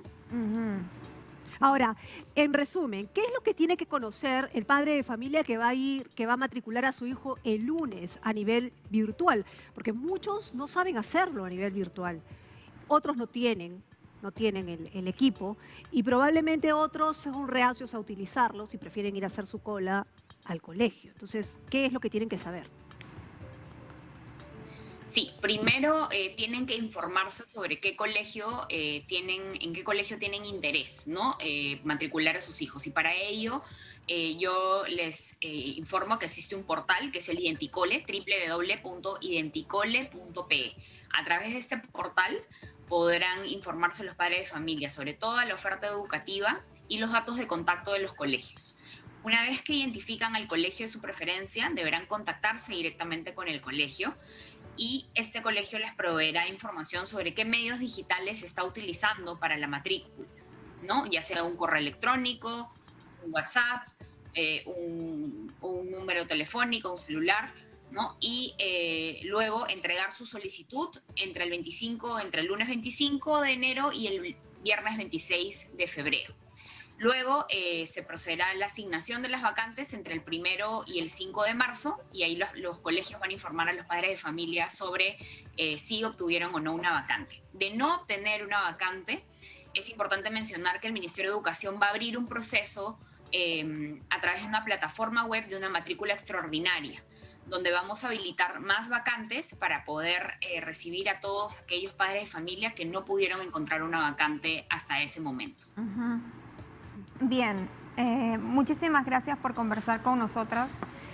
Señora Mariela Zapata, directora general de calidad de la gestión escolar, esperamos efectivamente que se pueda terminar con la entrega de tablets, porque va a ser primordial para este año escolar también, ¿no? Hacia marzo el 50% todavía resulta insuficiente para la cantidad de alumnos que no han recibido este dispositivo electrónico. Muchas gracias por conversar con nosotras.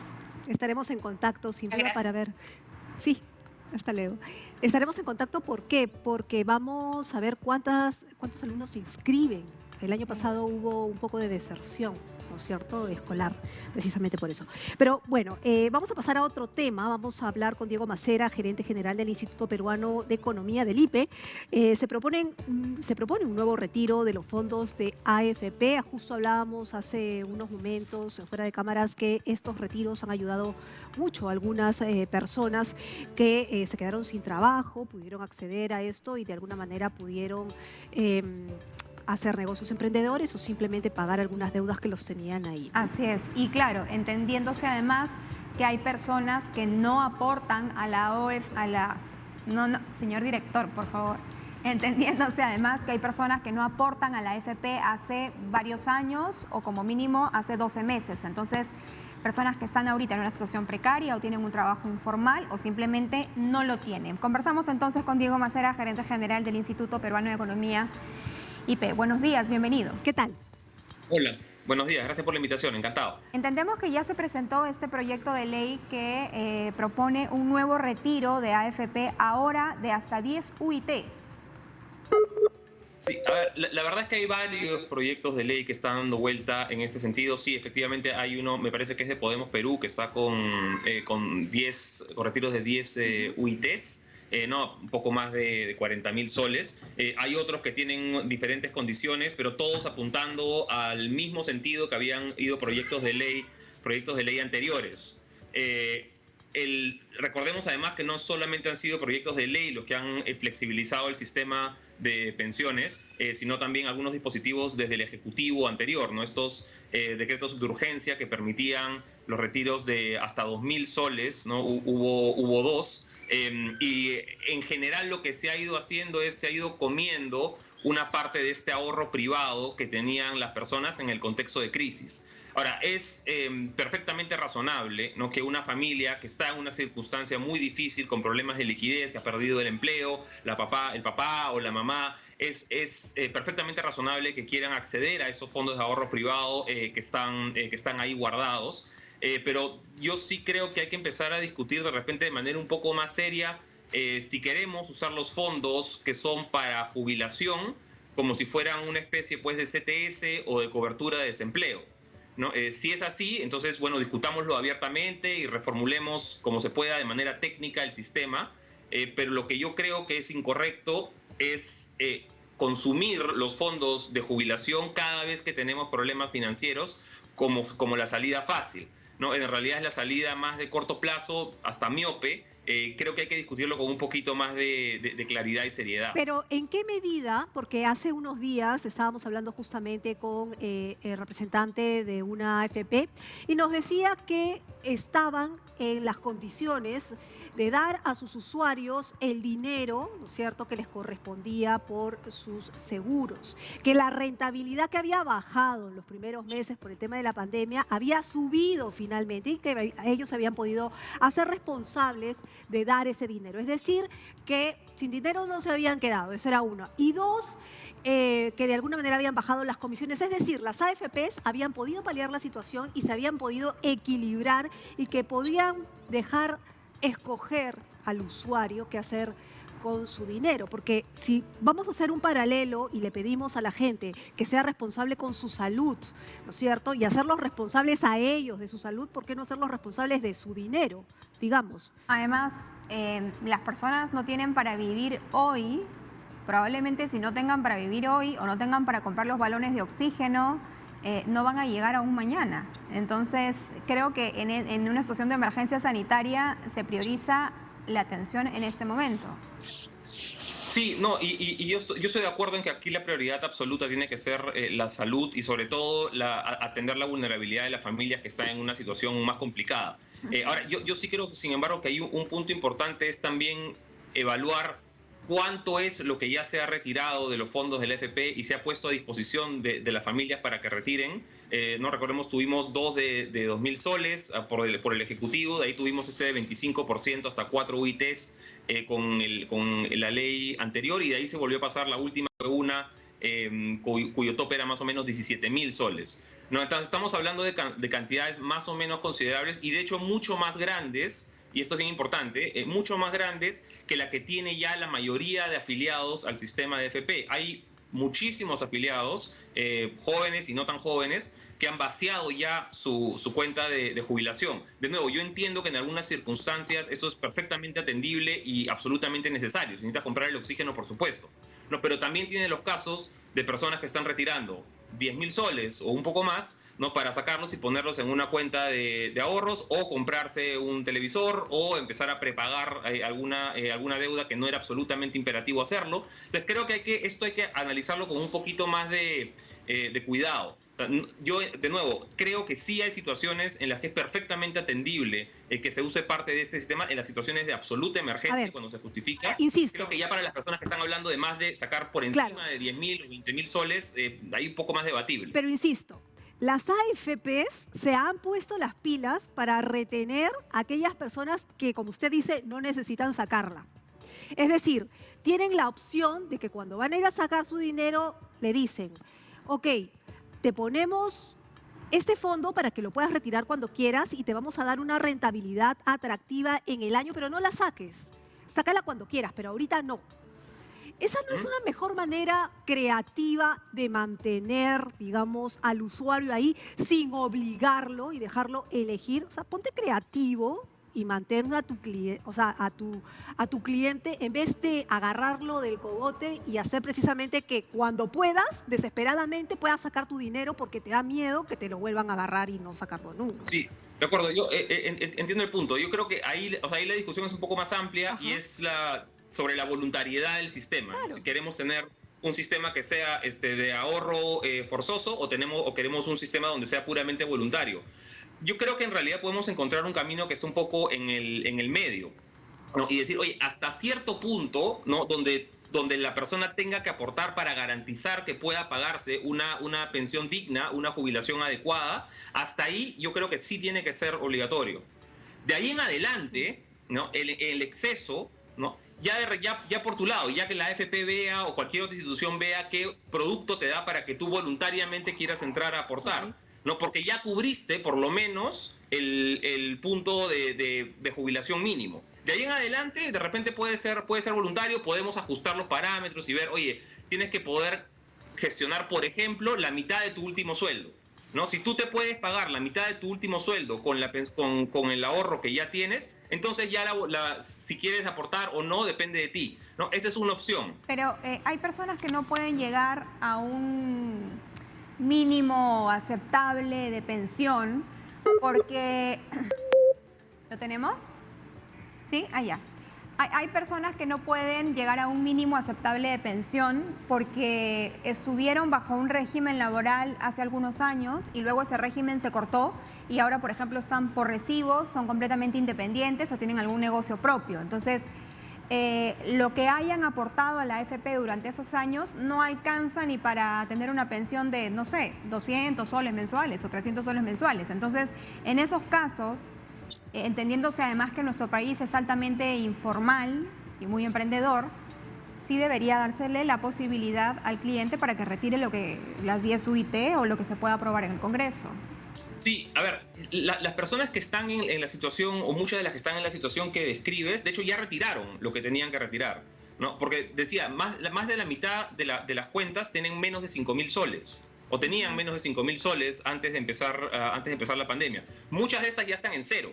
Entonces, muchas de las personas que están en la situación que bien describes, ya están con cuentas muy bajas o incluso vaciadas. Ese punto creo que es importante. No estamos partiendo de la situación de febrero del 2020, estamos partiendo ya de enero del 2021. Ahora, yo sí creo, sin embargo, que aquí hay algo mucho más profundo que atender.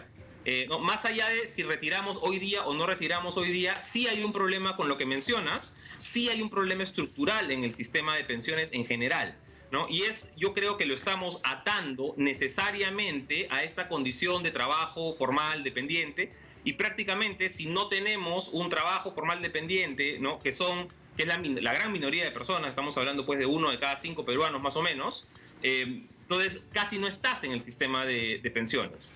El gran reto es cómo hacemos que las personas aporten voluntariamente, de manera parcialmente forzosa, pero que aporten a su propio sistema de jubilación, atendiendo a que este es un mercado muy informal, ¿no? A que la mayoría de personas no está en planilla.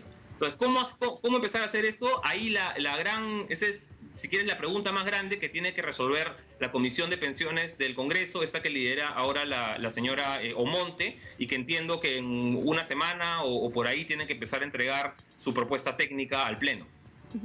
Ya, pero ¿cuál podría ser, digamos, cuando empezó la pandemia y empezaron las propuestas de retirar el dinero, las AFPs dijeron, nos vamos a desestabilizar, la economía se va a corromper y qué sé yo. Eventualmente, cuando pasó el tiempo, eso no pasó. Las mismas AFPs dijeron que la economía mejoró, la rentabilidad mejoró y que pudieron hacerse responsables de sus compromisos. Aquí dice que la economía peruana va a registrar un crecimiento del 10%, de los cuales 8 puntos correspondería al efecto rebote tras la caída del año pasado. Eso según el BBVA Research. ¿Eso es cierto? ¿Qué tan cierto es? Y si en todo caso el retiro de esta nueva, es una propuesta todavía, pero si es que este retiro del 10% realmente impactaría en la economía, ¿no? Sí, a ver, hay diferentes puntos. Sí, sobre si la viabilidad del rebote del 8 o 10%, nosotros en el IPE pensamos que sí, que estamos en un rango cercano ya a los 2 dígitos de rebote de crecimiento para este año. Ahora, mucho de lo que no sucedió en términos negativos con los retiros del año pasado se debió principalmente a 2 factores. Uno, que se acotó el retiro. No recordemos que antes era 25% y sin límite. Y luego se acotó a un máximo de las 4 UITs. Y el otro factor grande, quizá incluso más importante, fue que el Banco Central pudo intervenir en el mercado financiero. Ahora, yo soy un poco escéptico de usar al Banco Central como arquero, lo mismo de usar al Tribunal Constitucional como arquero, ¿no? O a cualquier otra institución de este tipo, ¿no? Cada vez que el Congreso aprueba algo que todos los demás actores de la industria, privados o públicos, llámese SBS, llámese MEF, llámese Banco Central, todos recomiendan no hacer. No, si todos lo recomiendan no hacer y están metidos en esto en su día a día, probablemente sea por algo. Entonces, a mí lo que me preocupa un poco de esto es el salto que se hace a veces en términos legislativos sin atender a quienes están en esa industria desde el lado público, como repito, MEF, SBS, Banco Central, y sin atender a sus recomendaciones. A mí, y esa ha sido una constante de este Congreso en los últimos meses, probablemente lo siga haciendo lamentablemente durante los siguientes. Bien, muchas gracias por conversar con nosotras esta mañana. Ha sido Diego Macera, gerente general del Instituto Peruano de Economía, IPE. Hemos estado conversando tanto para TV Perú como para Nacional 103.9, porque estamos en simultáneo. Así es. Bueno, vamos a ver qué pasa con estas propuestas, si finalmente van a prosperar o no. Estamos hablando de 10 UITs de las AFP, a ver si eso prospera o no. Pero una de las cosas que mencionaba es interesante, ¿no? Que el Congreso ha ido aprobando propuestas, aunque el Ejecutivo les ha dicho no lo hagan, ¿no? No es tan bueno económicamente hablando. Pero en fin, vamos a ver qué sucede. Hacemos una pausa comercial y regresamos con más. Vamos a conversar con Ana Mendoza, representante de UNICEF en Perú, sobre los embarazos en adolescentes. Volvemos.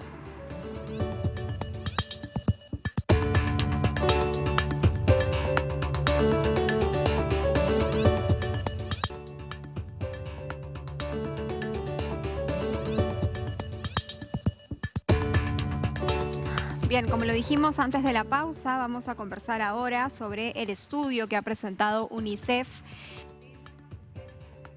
embarazo adolescente, que se ha realizado en regiones como Huancavelica, Loreto, Ucayali y también en el distrito Caraballo en Lima. Así es, estamos con Ana de Mendoza, representante de UNICEF Perú. Entonces, ¿cómo estás? Muy buenos días. Buenos días, ¿cómo están?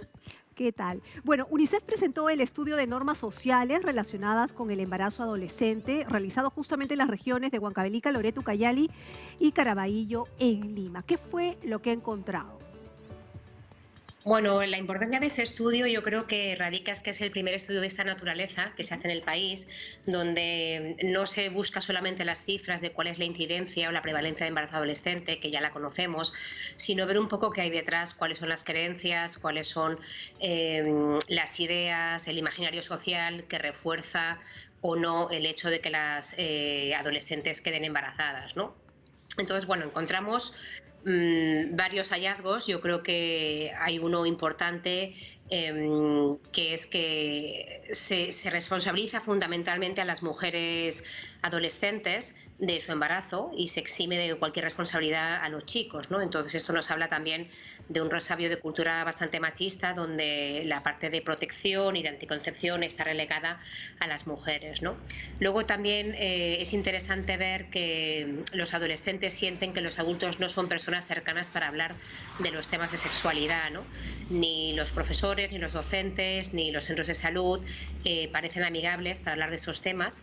Entonces yo creo que, bueno, pone, dijéramos, en el centro de la discusión que si un país como Perú, tan avanzado y con ganas de seguir en su camino de desarrollo, quiere abordar con seriedad el tema de prevención de embarazo adolescente, pues tiene que poner realmente la discusión en el centro de la política pública, ¿no? Pasar de ser un asunto privado que afecta a algunas adolescentes a convertirse en un asunto de Estado, porque realmente, como sabemos todos y todas, las cifras de embarazo adolescente no han bajado en las últimas décadas, ¿no? Ahora, tú mencionas que es un estudio, el primer estudio de este tipo, pero ya de alguna manera sabíamos que al responsabilizar a las mujeres, no necesariamente adolescentes, sino a las mujeres en general, ya era un tema machista, ¿no? Pero el machismo... Sí, o sea, que no es un hallazgo que nos sorprenda, pero quiero decir que yo creo que cuando uno piensa en las campañas de prevención de embarazo, además de enfocarse en las mujeres, hay que enfocarse en la sexualidad de los varones, ¿no? Porque, dijéramos, los varones tienen reforzada la conducta de iniciarse tempranamente en la sexualidad y de no preocuparse por el tema de anticoncepción. Entonces, si los padres, profesores y referentes masculinos siguen pasando este mensaje, entonces no se cambia nada. Hay que apelar a que también los referentes varones empiecen a hablar de sexualidad con los chicos y puedan también responsabilizarse de que cuando uno quiere tener relaciones sexuales tiene que protegerse, no solo de embarazo, sino también de enfermedades de transmisión sexual. Ok, Ana, pero el tema del machismo en nuestro país ya también nos hemos dado cuenta que no solamente parte por el referente masculino, sino también por el femenino. Es decir, hay mucho matriarcado en este país, ¿no? Precisamente porque... bueno, yo creo que más que matriarcado, lo que hay es una cultura dominante machista, donde las relaciones de poder están completamente desequilibradas y dijéramos, las mujeres no están en situación de igualdad, y se ve en muchos temas, pero dijéramos en la parte más simbólica, simplemente en las imágenes que reproducen medios de comunicación o anuncios publicitarios, se ve que las mujeres siguen siendo objetos sexuales. Sí, pero termino. Sí, termina, perdón. Sí, termino la pregunta. Muchas veces se convierten en matriarcado precisamente porque los hombres y su machismo abandonan a las mujeres, se van, tienen otras familias, entonces la responsabilidad recae justamente en la crianza en las mujeres, convirtiéndose de alguna manera, entre comillas, ya si quieres así, un matriarcado donde la mujer tiene que criar a los hijos sola. Entonces, a veces las mismas mujeres se preocupan más en cuidar el tema de la mujer, porque hay que cuidar más a la mujer para que la mujer no salga embarazada, porque la mujer... Y se olvida de enseñarle a su hijo precisamente que no cometa el error que cometió el padre. También. Sí, yo estoy de acuerdo contigo que hay muchas mujeres que crían solas. Eso no quiere decir que haya un matriarcado, porque no están en una posición de poder. Normalmente tienen, al revés, una sobrecarga gigantesca y hay una desresponsabilización de los padres que abandonan a sus hijos, ¿no? Quiero decir que los padres siguen siendo padres aunque abandonen a sus mujeres. Entonces, la responsabilidad educativa de los niños recae también en toda la sociedad. O sea, los mensajes que pasa en la sociedad, los mensajes que vemos en las telenovelas, los mensajes que se refuerzan en los anuncios, es que los hombres tienen que tener una vida sexual activa y iniciarse lo más tempranamente. Esto es el mensaje social que se pasa en Perú. Que lo pasan las madres, los hermanos, los padres, los docentes, los medios de comunicación, esto es un debate que podemos tener más profundo, ¿no? Pero dijéramos, en el imaginario social se sigue pensando que los chicos es bueno que se inicien sexualmente lo antes posible y además es bueno que no tengan responsabilidad respecto a prevenir un embarazo. Y eso es lo que como país tenemos que cambiar. Es un mensaje que, por supuesto, tienen que trabajar las madres, pero también los padres, ¿no? Estén ausentes o no, y también los referentes masculinos, porque los chicos tienen muchos referentes masculinos a lo largo de su vida, ¿no? Hay muchos profesores que influyen en los niños, hay muchos pediatras, hay muchas personas cercanas que pueden pasar otro mensaje, ¿no? Entonces, yo creo que hay un trabajo que hacer con los adultos. Me parece que los adolescentes y las adolescentes tienen bastante información, pero, como decimos, la parte de las normas sociales y las ideas que prevalecen siguen siendo una idea de que es un problema de las mujeres y que es un problema privado, ¿no? Que no es un problema del país. Y pensamos que sí es un problema del país. Claro que sí, está claro eso. Ahora, señora de Mendoza, hablemos un poco de cifras. Usted decía al inicio que las cifras de embarazos en adolescentes no se había reducido, sino que o se mantiene o en todo caso se ha incrementado un poco. Entonces queremos conocer esas cifras por un lado, y también me parece importante uno de los resultados que ha arrojado este estudio que dice el 34% de encuestados en Loreto, el 31% en Ucayali y el 14% en Huancavelica afirmaron que la responsabilidad de la anticoncepción le corresponde exclusivamente a la mujer, lo que estamos hablando. Y respecto a los métodos anticonceptivos, 3 de cada 10 adolescentes sexualmente activos entre los 14 y 17 no utilizan ningún método anticonceptivo. Sí, son cifras, la verdad, bastante duras, ¿no? Porque uno piensa que todo el mundo tiene la información, pero como decía, hay un tema también subjetivo, ¿no? A la hora de negociar cómo es la relación sexual entre chicos y chicas, las mujeres no suelen tener el poder de decir, si no hay un preservativo, no vamos a tener relaciones sexuales. Porque siempre hay una relación de poder subliminal, donde los chicos apelan a su virilidad, apelan a la fidelidad, apelan a la prueba de amor, y entonces las mujeres no están en posición de negociar cómo son las relaciones sexuales, ¿no? No lo estamos muchas veces de adultas, pues menos de adolescentes. Entonces, el hecho de que 3 de cada 10 no utilicen ningún método para prevenir embarazo es una cifra muy dramática, ¿no? Porque este país ha hecho esfuerzo por poner información, por hablar del tema, y sin embargo vemos que hay una resistencia al uso. Por eso yo creo que es muy importante hablar de la sexualidad con los varones también, ¿no? O sea, que eso es una forma de protegerse también a ellos. Ahora, ¿cómo ir las cifras que me decías antes, no, perdona, para acabar. Las cifras que me decías, mira, en general tenemos una cifra del 17% de embarazo adolescente. En algunas regiones de la cuenca del Amazonas llegamos al 30%, y como sabemos también hay mucho abuso sexual oculto, ¿no? Porque cuando hablamos de embarazos de niñas de 13 a 14 años, siempre, casi siempre es abuso sexual, ¿no? La legislación así lo dice. Yo creo que es un tema también muy oculto que hay que hablar, ¿no? O sea, hay un embarazo adolescente no deseado que es muy alto y, como digo, no baja, cuando en otros países sí se ha conseguido bajar. Y además hay una cifra de abuso sexual oculto que en la punta del iceberg es el embarazo, ¿no? Pero hay mucho abuso sexual detrás de esos embarazos. De este 17%, ¿se sabe qué porcentaje podría ser un embarazo adolescente que proviene de un abuso sexual? Mira, habría que mirar las cifras, porque la verdad es que las cifras de abuso sexual hay mucha cifra oculta, ¿no? El abuso sexual muchas veces no se reporta, no se denuncia y no siempre termina en embarazo. Entonces es difícil casar esa cifra. Lo que sí está claro es que toda relación por debajo de 14 años no hay consentimiento y, por tanto, haya embarazo o no haya embarazo, es abuso sexual, ¿no? Claro, y eso hay que tener en cuenta, que el abuso sexual también puede venir del mismo enamorado, ¿no? Del mismo... No, por eso quiero decir que hay una relación, ahí la legislación es bien clara, ¿no? Claro, claro que sí. En todo caso, ¿cómo...?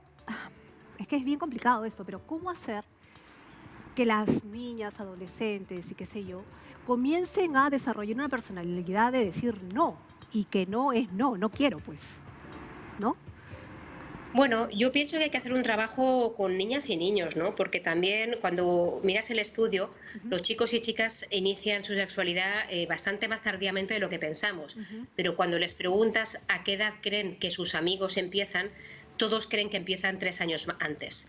Entonces hay una presión de grupo, que está, dijéramos, en el ambiente social para iniciar relaciones sexuales, y sin embargo, cuando preguntas a los chicos y a las chicas, no tienen tanto interés en iniciarse tan tempranamente, ¿no? Entonces yo creo que hay algo para trabajar en relación a cuándo y cómo quiere cada uno empezar su vida sexual, ¿no? Y es un trabajo para realizar con varones y con mujeres también, ¿no? Porque hay mucha presión y, sin embargo, no se habla de la sexualidad de una forma abierta, ¿no? Sigue costando hablar de la sexualidad en familia, sigue costando hablar del tema en la escuela, sigue costando muchísimo hablar en los centros de salud, ¿no?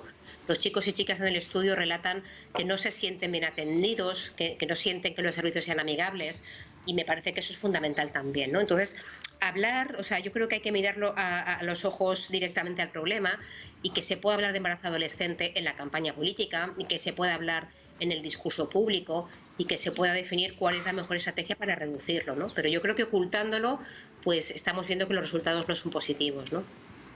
Ahora, para aquellas personas que no entienden, ¿no es cierto?, por qué sigue habiendo estas altas tasas de embarazos adolescentes, teniendo en cuenta que, entre comillas, lo pongo, hay mayor información, es un mundo más globalizado, por tanto, hombres y mujeres adolescentes tendrían mayor acceso a la información. Entonces, ¿por qué se sigue, digamos, los millennials, digamos, tienen más metas, entre comillas, ¿no? ¿Por qué en ciertos lugares en nuestro país, o sea, para nosotros es claro, pero ¿por qué hay estas cifras todavía muy altas en nuestro país? Bueno, porque yo creo que no es solamente un tema de información, ¿no? O sea, cuando decimos que 3 de cada 10 no utilizan método para prevenir el embarazo, no creo que sea porque no conocen, sino porque hay un conjunto de presión social y de normas sociales que a las mujeres las inhabilita para negociar esas relaciones, ¿no? Hay tanta presión porque si tu enamorado te pide unas relaciones, tenerlas, sea como sea. Hay tanta presión de los hombres de activarse sexualmente lo antes posible, que yo creo que eso es lo que tenemos que trabajar, ¿no? Hay una cosa más de actitudes que tiene que ver más con las creencias, ¿no? Y el imaginario social, y no tanto con la información. Es verdad que también los anticonceptivos tienen que estar bastante más cercanos, ¿no? A los chicos y a las chicas. No puede ser que uno vaya a comprar un preservativo a una farmacia y no le quieran atender o le pidan venir con su papá o su mamá, ¿no? O sea, tenemos que los adolescentes son activos sexualmente y yo creo que esto hay que reconocerlo y hay que tratar de que tengan la mejor sexualidad, la más sana y iniciarse cuando quieren y como quieren y con pleno consentimiento, ¿no? Pero no hablar de ese tema, no poner a disposición los anticonceptivos que necesitan y seguir tratando el tema como si fuera un tabú, pues no ayuda. Eso es lo que yo pienso, ¿no? Que me parece que tenemos que tener una política integral más allá de la información, de hablar del tema, de hablar de las consecuencias, de hablar de los miles de proyectos frustrados de niñas que abandonan la escuela. Tenemos que tener escuelas que sigan acogiendo a las chicas y a los chicos, aunque hayan sido padres, ¿no? Siguen siendo niños, están protegidos por la Convención de los Derechos del Niño. Entonces, que una adolescente quede embarazada no tendría que ser que se le acaba la vida, ¿no? Y que se le acaba su trayectoria escolar. Pero el imaginario social es así, ¿no? Que uno queda embarazada y sale de la escuela. Claro, y lo que acaba de decir señora de Mendoza me parece muy importante, porque tenemos la creencia, o tienen la creencia mal puesta, de que como la joven salió embarazada, debe esconderse o pierde derechos o ya no puede ir a estudiar. ¿Para qué va a ir a estudiar? ¿Qué van a decir las otras compañeras? O sea, hay todo un tema ahí de mentalidad que poco a poco vamos a ir cambiando, ¿no? Entonces sí me parece importante lo que acaba de decir respecto de que están protegidos por la Convención de los Derechos del Niño y Adolescente, porque siguen siendo eso, adolescentes. La adolescente embarazada es una niña. Legalmente es una niña embarazada. Entonces hay dos niños, hay un bebé y una niña. Y parece que socialmente cuando una queda embarazada ya pasa a la categoría de madre y por lo tanto ya no es niña, ¿no? Entonces todos los derechos que tienen los niños y niñas hasta los 18 años, derecho a la educación, a la protección, esos también son para las mujeres embarazadas y todavía con más razón, ¿no? Entonces, escuelas inclusivas, un entorno social que sea amable y que pueda... O sea, yo creo que hay que trabajar en los dos ámbitos, ¿no? Prevenir los embarazos no deseados, que son la mayoría, porque casi nadie quiere embarazarse a esa edad. O sea, normalmente es porque no ha habido un uso adecuado de anticonceptivos. Prevenir para que las relaciones sean lo más sanas, señora Mendoza, lo más protegidas. Y por otra parte, apoyar a las mujeres que quedan embarazadas sin negarle ningún tipo de derechos, ¿no? Señora Mendoza, me ha hecho recordar a un candidato presidencial que ha hecho la propuesta de una niña violada, llevarla a un hotel de lujo para que se quede 9 meses, dé a luz y decida si lo dan adopción o no, ¿no? Una cosa así, y que una niña después de dar a luz no es una niña, ¿no? Sino es ya una mujer. O sea, todo lo que usted ha estado diciendo en estos momentos me ha recordado. Bueno, yo creo que la Constitución de Perú es muy clara, ¿no? O sea, el niño y niña es hasta los 18 años y la convención que ha firmado Perú ratifica que todos los niños por debajo de 18 años tienen los mismos derechos. Da igual si se han quedado embarazados, si tienen una discapacidad o si son altos o bajos. Quiero decir, todos tienen los mismos derechos.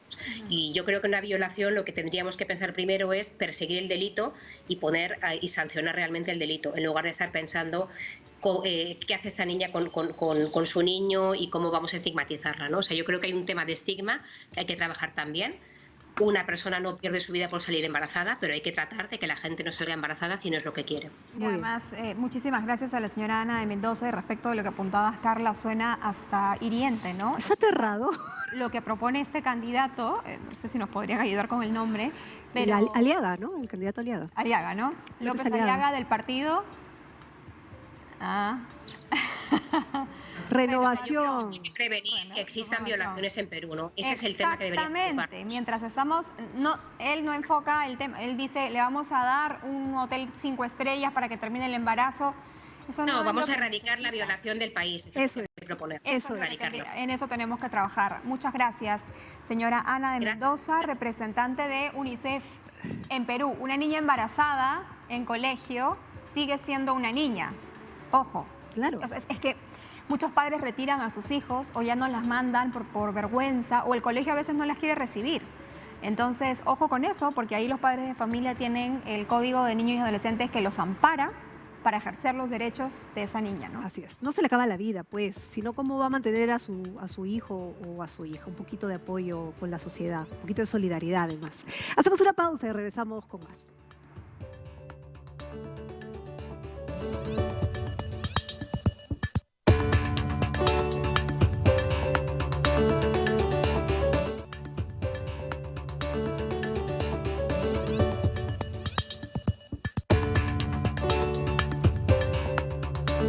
Muy bien, seguimos con más información y nos vamos en vivo hasta el campo de Marte.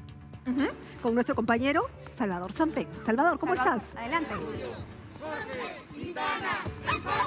Carla, Perla, buenos días nuevamente. Me encuentro en la puerta principal del campo de Marte, en la avenida La Peruanidad, a solo unos metros del Ministerio de Defensa, donde vecinos y miembros de colectivos de Jesús María piden que se reabra el campo de Marte. Ellos no entienden por qué, si es que las autoridades recomiendan ambientes públicos abiertos, el parque no está abierto, pero han puesto carteles en la puerta para poder expresarse, pero vamos a conversar con uno de los vecinos y representantes de los colectivos para poder indagar más acerca de sus protestas y qué es lo que desean.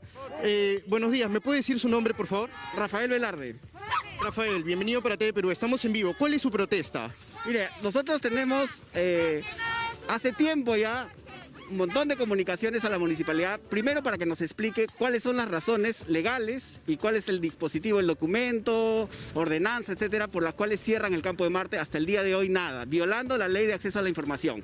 Primero. Segundo, las razones que nos han dado en algún momento de manera informal algunos funcionarios de la municipalidad es que se está previniendo el COVID. Pero sin embargo, como ustedes pueden apreciar, durante todo el día en estas veredas se amontona la gente en los gimnasios que tienen al paso toda la avenida La Peronía, y también los niños juegan al lado de las pistas poniendo en riesgo sus vidas por culpa del alcalde que con una disposición que no tiene ni pies ni cabeza. Cuénteme si se ha comunicado formalmente con la municipalidad para expresarle su queja. A través de la página de acceso a la información, del portal de transparencia, le hemos pedido que abran el campo de Marte. A través de las redes sociales, porque no podemos ir personalmente por el COVID a la municipalidad, ¿no? Además, la representante, la presidenta de la Junta Vecinal de la Zona 2, la señora Castro, Sandra Castro, si no me equivoco, se ha comunicado formalmente con la municipalidad y lo que le han dicho es que va a seguir cerrado por temas de COVID, pero de manera informal. En ningún momento han respondido formalmente, tanto a los pedidos de acceso a la información. Ok, muchas gracias. Bueno, es esa protesta, Carla, es la información, Perla, que tenemos aquí, público televidente y radial, en los exteriores del campo de Marte. Recordemos que la municipalidad ha dicho que no tiene suficiente personal para supervisar los protocolos de bioseguridad. Regreso con usted, estudios. Muchas gracias, Salvador, por ese informe completo de lo que está pasando en el campo de Marte. Y es ahí donde la gente se pregunta, ¿cuáles son los criterios que se utilizan para, por un lado, abrir centros comerciales, que está muy bien, en la medida que cada uno se cuide, cumplan con las medidas de bioseguridad, pero por otro lado cerrar parques y espacios abiertos, ¿qué es lo que se necesita en este momento? Claro, si la gente se va a reunir, que no debería, está prohibido, por lo menos estar al aire libre, que es lo más seguro, y eso lo han dicho los especialistas, o por lo menos un lugar donde correr, ¿no? Donde poder caminar, donde los niños puedan entretenerse un momento, porque ya como lo hemos hablado con los especialistas también, los niños son los que más están sufriendo el tema del encierro. Ay, sí, en fin. Tremendo. Bueno, 10 en punto de la mañana, muchas gracias por habernos acompañado y hay que ponerle mucha esperanza a esta situación. Que tengan ustedes un buen fin de semana. Cuídese, ya saben, los 3 pilares: usar mascarilla, lavarse las manos y distanciamiento social. Nos vemos el sábado. Y lugares ventilados.